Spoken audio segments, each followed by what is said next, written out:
Lebih dari 50 kapal dan 20 pesawat hilang di sini sejak pertengahan abad ke-19. Tempat ini nggak akan ada di peta kertas biasa karena ini bukan wilayah resmi Samudra Atlantik. Ini cuma area perairan kecil berbentuk segitiga yang nggak jauh dari pesisir tenggara Amerika Serikat. Pada abad ke-20, tempat ini jadi legenda. Ada yang percaya kalau tempat ini pangkalan rahasia, yang lain yakin kalau ini portal waktu. Jadi, kapal-kapal terjebak dalam badai kuat lalu pergi ke masa lalu atau masa depan. Ada juga teori kalau kota Atlantis ternyata ada di bawah segitiga Bermuda. Teknologinya membuat ledakan energi dan menghancurkan kapal. Bahkan pesawat juga bisa hilang di area ini loh.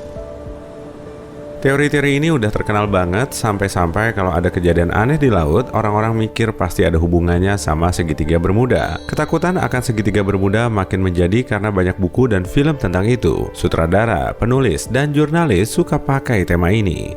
Tapi kebanyakan cerita dalam karya-karya mereka nggak benar. Kamu bisa nemuin kebenaran dari tempat ini kalau kamu perhatiin baik-baik loh. Tapi pertama-tama, yuk sanggah dulu teori yang paling lemah.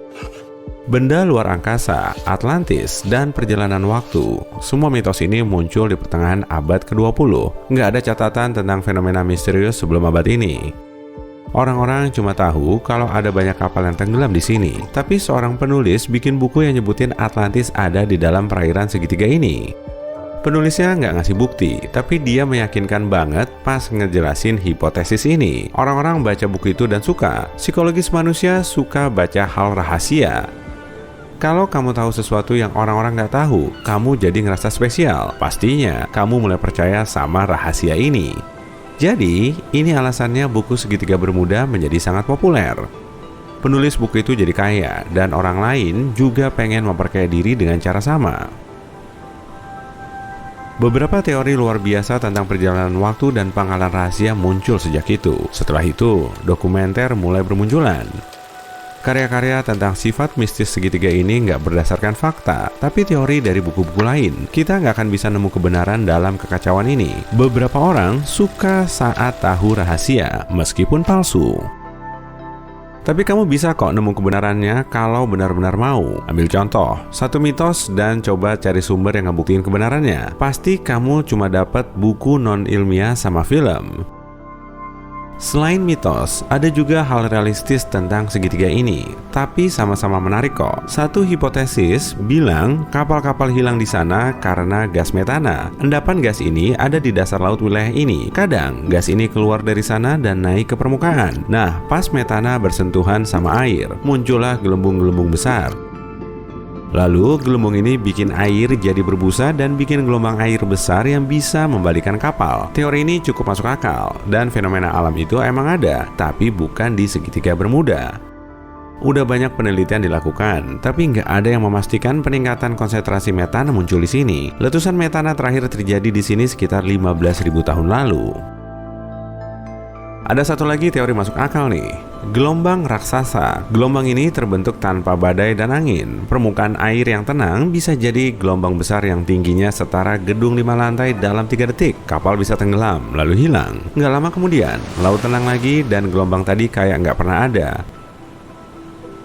Beberapa ilmuwan yakin fenomena ini terjadi karena arus permukaan laut bertabrakan dengan angin haluan. Tapi dari kasus-kasus yang tercatat, nggak ada angin tuh. Versi lain bilang, gelombang ini lahir karena tabrakan arus hangat dan dingin. Tapi ada teori paling seru, soal vampirisme kinetik yang membentuk gelombang ini. Dalam kondisi alam tertentu, gelombang laut bisa bertukar energi kinetik. Dan di antara gelombang ini, bakal ada yang paling besar. Nah, inilah yang disebut vampir. Gelombang ini menyerap energi dari gelombang lain. Saat kekuatannya terkumpul, gelombang vampir memercikan air. Dari sini muncul gaya hantaman dan sifatnya yang menghilang tiba-tiba. Semua teori kayaknya masuk akal, tapi ilmuwan belum bisa mecahin sifat fenomena ini. Emang benar, gelombang raksasa bisa menenggelamkan kapal. Tapi kan, itu nggak cuma di segitiga Bermuda. Itu jarang terjadi di semua perairan di dunia. Yuk kita lanjut ke teori lain. Orang yang pernah berlayar ke tempat ini melaporkan alat navigasi mereka jadi nggak stabil. Kompas dan elektronik rusak, sinyal dan komunikasi radio hilang. Kalau gitu, kita harus lihat segitiga ini dari luar angkasa buat cari tahu alasannya. Kalau kamu pakai sensor dan alat khusus, kamu bakal ngeliat medan magnet bumi melemah di atas segitiga Bermuda. Medan ini melindungi kita dari radiasi matahari. Astronaut Stasiun Luar Angkasa Internasional bilang segitiga ini mendapat lebih banyak partikel matahari dibanding bagian lain di bumi. Nah, itu yang bikin elektronik jadi nggak stabil di area ini. Tapi satelit dan benda luar angkasa yang terbang di atmosfer kita baik-baik aja. Area dengan medan magnet lemah ada di mana-mana, tapi nggak mengganggu navigasi kok. Artinya, kapal dan pesawat bekerja dengan stabil dalam kondisi itu, tapi semua kompas nggak berfungsi baik di area segitiga ini. Mungkin aja beberapa anomali magnetik ini memengaruhi sistem navigasi. Teori ini langsung disanggah. Ilmuwan rutin ngecek peta magnetik wilayah ini dan nggak nemu penyimpangan dari kondisi ini. Ternyata, penyebab kompasnya nggak stabil bukan karena anomali. Segitiga Bermuda adalah salah satu dari sedikit tempat di dunia yang kutub utara sejati dan kutub magnetiknya ada di tempat yang sama. Utara sejati adalah kutub utara geografis. Kutub magnetik terus bergerak mengelilingi dunia ke arah utara. Kadang, kutub-kutub ini bertabrakan dan menyebabkan fenomena seperti garis agonik. Kalau kamu berada di garis ini, kompasmu bakal ngaco dan nggak akan menunjuk ke utara sejati. Makanya, banyak kapal hilang di tempat ini pada awal abad ke-20. Orang-orang memakai kompas biasa. Mereka nggak punya teknologi navigasi modern. Dan kompas yang ngaco ini bisa menyebabkan akibat berbahaya. Bayangin, kamu jadi kapten kapal tahun 1901, kamu cuma dipandu kompas. Dari dulu, kamu tahu kamu harus berlayar ke utara buat nemu daratan. Lalu, kamu sampai di segitiga Bermuda, kamu cek kompas dan sadar posisi panahnya agak beda. Kamu harus pergi ke arah lain. Arah ini salah, tapi kamu belum tahu soal itu. Kamu salah jalan dan malah nyampe wilayah Karibia. Wilayah ini penuh sama pulau-pulau kecil. Dasar lautnya juga nggak dalam di sini. Kapal kamu nyentuh tempat dangkal. Kamu terjebak dan nggak tahu kamu ada di mana. Nah, seperti itulah kapal-kapal itu hilang di wilayah ini. Tapi kalau kamu punya GPS, kamu nggak akan nyasar dan pasti aman berlayar ke daratan. Ngomong-ngomong, di abad ke-21 ini, kamu bisa pakai kompas di sini tanpa masalah. Soalnya, kutub utara magnetik udah nggak berpapasan sama utara sejati di wilayah segitiga Bermuda.